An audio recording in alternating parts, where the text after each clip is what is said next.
Clinic of classical homeopathy ਜੋ ਕਿ ਹੁਸ਼ਿਆਰਪੁਰ ਤੇ ਲੁਧਿਆਣਾ ਵਿਖੇ ਸਥਿਤ ਹੈ। ਡਾਕਟਰ ਰਾਜੀਵ ਜੈਨ ਜੀ ਹੋਮਿਓਪੈਥੀ ਦੇ ਮਾਹਿਰ ਹਨ ਤੇ ਬਹੁਤ ਹੀ ਵਧੀਆ ਤਰੀਕੇ ਨਾਲ ਆਪਣੀ ਸੇਵਾਵਾਂ ਨਿਭਾ ਰਹੇ ਹਨ। ਬੀਤੇ ਦਿਨੀ ਸਾਡੀ ਟੀਮ ਨੇ ਡਾਕਟਰ ਰਾਜੀਵ ਜੈਨ ਜੀ ਨਾਲ ਵਿਸ਼ੇਸ਼ ਗੱਲਬਾਤ ਕੀਤੀ। ਪੇਸ਼ ਹੈ ਪੰਜਾਬ ਪਲਸ ਦੀ ਟੀਮ ਵੱਲੋਂ ਇੱਕ ਰਿਪੋਰਟ।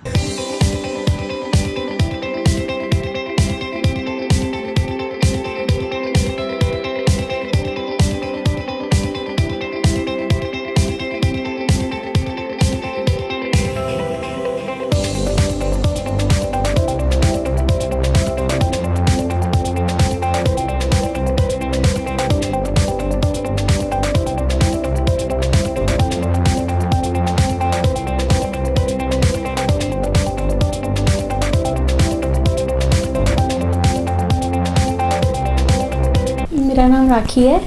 मैं भैया से 14 साल से मेडिसिन ले रही हूँ, कभी किसी चीज़ की कभी किसी चीज़ की, लेकिन जिस चीज़ की भी मेडिसिन लेती हूँ वो ठीक हो जाती है। लाइक थायराइड की एलोपैथिक में गोली खानी पड़ती है, लेकिन मेरा थायराइड बिल्कुल ठीक हो चुका है। 3-4 बार मैंने टेस्ट कराया, मेरा थायराइड नहीं आया। शटिका पेन थी, वो भी भैया ने ठीक करी है। डॉक्टर साहब ने इतनी अच्छी ठीक करी, दोबारा शटिका पेन नहीं हुई मुझे। जो भी ट्रीटमेंट मैं लेती हूँ भैया से ही लेती हूँ, सर्वाइकल का हो या थायराइड का था, शटिका का था, सब इन्होंने ठीक किया। और आज भी कोई भी प्रॉब्लम आती है तो मैं इन्हीं के पास आती हूँ। इवन बच्चों को भी होम्योपैथिक मेडिसिन ही देती हूँ, एलोपैथिक नहीं देती। एक्चुअली एक बच्चे को प्रॉब्लम थी, उसकी मतलब मोशन पास नहीं होता था क्योंकि उसकी हड्डी अंदर से टेढ़ी थी, वो बैठ के मोशन नहीं कर पाता था, तो वो भी भैया ने ठीक किया। तो इससे हमें लगता था कि होम्योपैथिक ज़्यादा असरदार है। लोग कहते हैं कि होम्योपैथिक जल्दी रिएक्ट नहीं करती, लेकिन हमें एक डोज खाने से ही उस फ़र्क लगता है। जो भी प्रॉब्लम होती है 1-2 डोज में ही ठीक होना स्टार्ट हो जाती है। होम्योपैथिक से देखिए कोई भी साइड इफ़ेक्ट नहीं होता।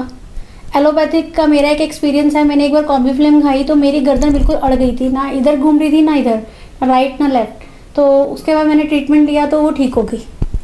बलविंदर सिंह। मेरी बॉडी पैरालाइज्ड हो गई सी, सारी फुल बॉडी पैरालाइज्ड ते लैफ्ट साइड कुछ ज़्यादा सीगा। इत्थे मैनूं 2 साल हो गए।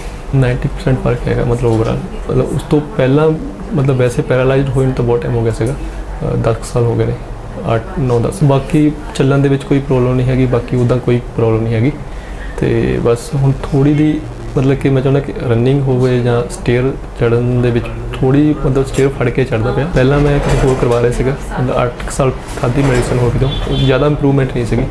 तो फिर इत्थों 2 साल तो खा रहा है तो हुण काफ़ी फर्क है। मतलब मेरे सिर दे विच बहुत ज़्यादा पेन होंदी सीगी, हुण वो काफ़ी मतलब फर्क है, हुण इदां नहीं होंदी। मैं अंग्रेजी भी खाधी ते दूजी भी खाधी, देसी भी खाधी है, पर वो ज़्यादा इन्नियां इफैक्टिव नहीं रही मेरे लिए।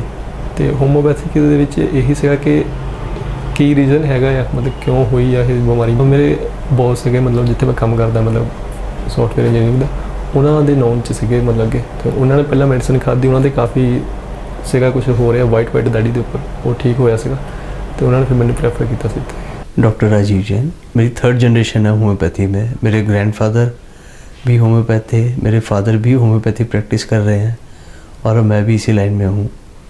तो मैंने 1998 में पास आउट किया था लुधियाना से, गुरु नानक देव मेडिकल कॉलेज। होशियारपुर में आए हुए पहले मैंने दिल्ली से प्रैक्टिस शुरू की, 1 साल मैंने दिल्ली में प्रैक्टिस की है और उसके बाद 2001 से मैं यहाँ पर हूँ। अबाउट 17-18 ईयर्स हो गए।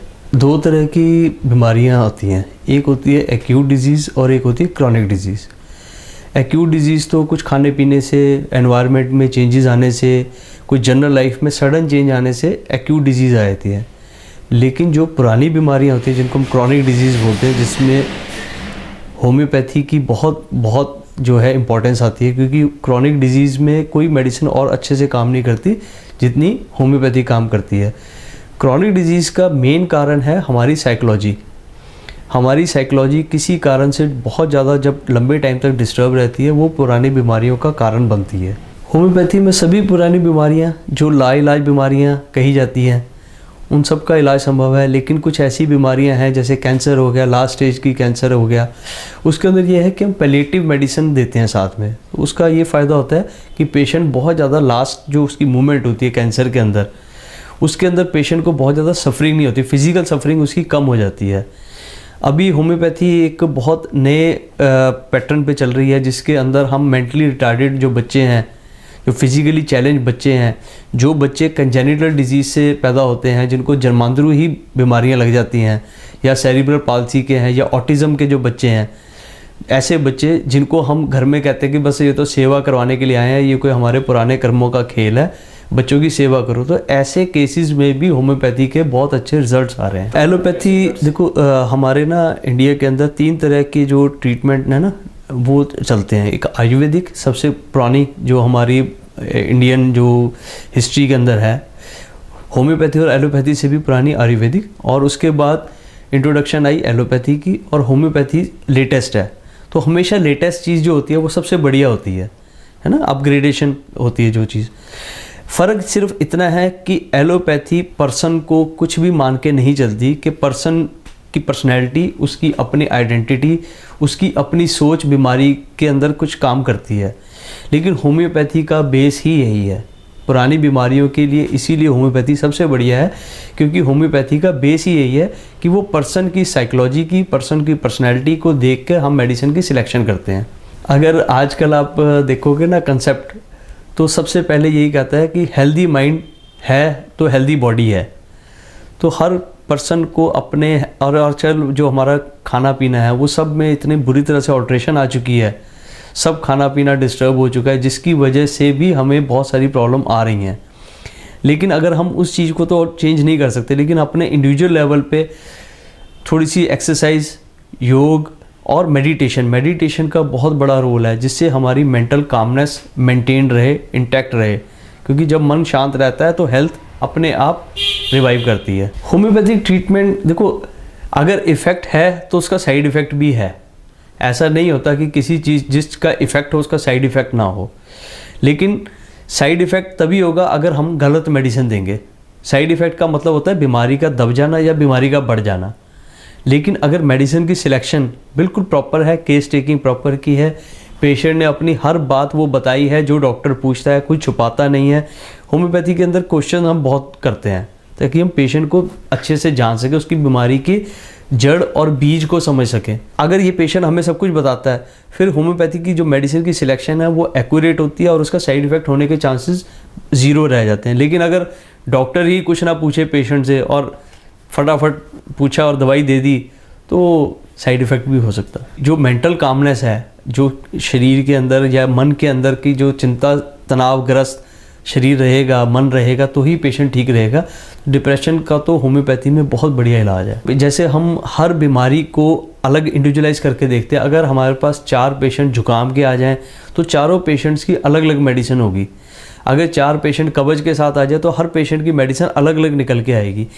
जब मेडिसिन अलग अलग निकल के आती है तो उसका टाइम ऑफ ड्यूरेशन, कितना ट्रीटमेंट चलेगा, ये भी पर्सन टू पर्सन डिपेंड करता है। कुछ लोग बहुत जल्दी रिस्पॉन्ड करते हैं मेडिसिन को, कुछ लोग लेट रिस्पॉन्ड करते हैं। अपनी अपनी बॉडी है, अपना अपना शरीर है, उसके हिसाब से ही मेडिसिन का काम है। होम्योपैथी मेडिसिन बेसिकली ना डाइल्यूट की जाती है। जैसे एलोपैथी क्रूड फॉर्म में मिलती है, हमको मिलीग्राम के अंदर मिलती है, तो हमारा ऐसा नहीं होता। हम क्या करते हैं, होम्योपैथी की फार्मेसीज का जो फार्मास्यूटिकल सिस्टम है वो कुछ अलग है।